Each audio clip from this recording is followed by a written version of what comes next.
La visite du bourgmestre de la Cour Saint-Étienne, municipalité belge, dans la commune de Kassavoubou n'est pas sans objet. Elle marque l'amitié combien consolidée entre les deux entités sœurs depuis maintenant 10 ans.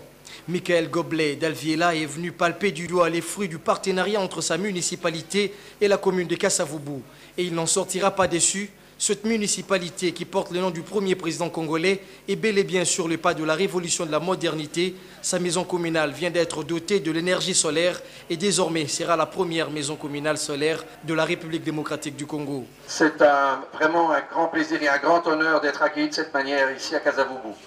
Je suis toujours parti du principe que dans une commune, une maison communale, c'est l'image d'une commune. C'est l'image que les citoyens de Kassavoubou ont de leur commune.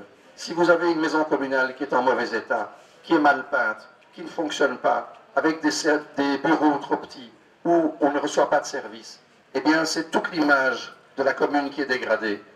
Et en ayant choisi de vous aider dans ces domaines-là, ma volonté était très clairement que les gens de Kassavoubou puissent être fiers et heureux de leur maison communale et puissent y recevoir des services dignes de ce nom. La fourniture de l'énergie solaire ici est d'une capacité de 10 000 watts, suffisant pour assurer les services administratifs et alimenter toute la bâtisse. Les bourgmestres de Kassavoubou sont réjouis. Soyez rassurés, monsieur le bourgmestre. Ces panneaux photovoltaïques, pour une capacité de 10 000 watts, est le meilleur des cadeaux pour fêter les 10 ans de notre partenariat. Les communes des Cours Saint-Étienne, de la Belgique et de Kassavoubou ont fait appel à l'expertise de l'entreprise Congo Énergie, géant de l'énergie solaire en République démocratique du Congo. Le patron de cette entreprise, Gabriel Chabani, a rassuré quant à la qualité de ses produits.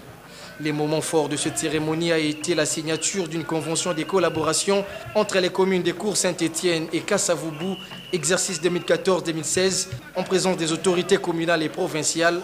Cette collaboration met l'accent sur les services de l'état civil et de la population. Notons que cet événement a coïncidé avec le 57 ans d'existence de la commune de Kassavoubou, jadis appelée Dendal.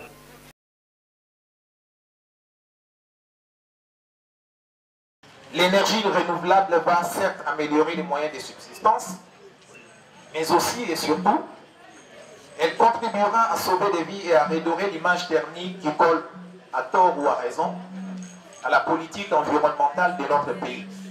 L'installation d'aujourd'hui conforte une intelligence locale ancienne qui a toujours misé sur les ressources naturelles pour réussir son développement.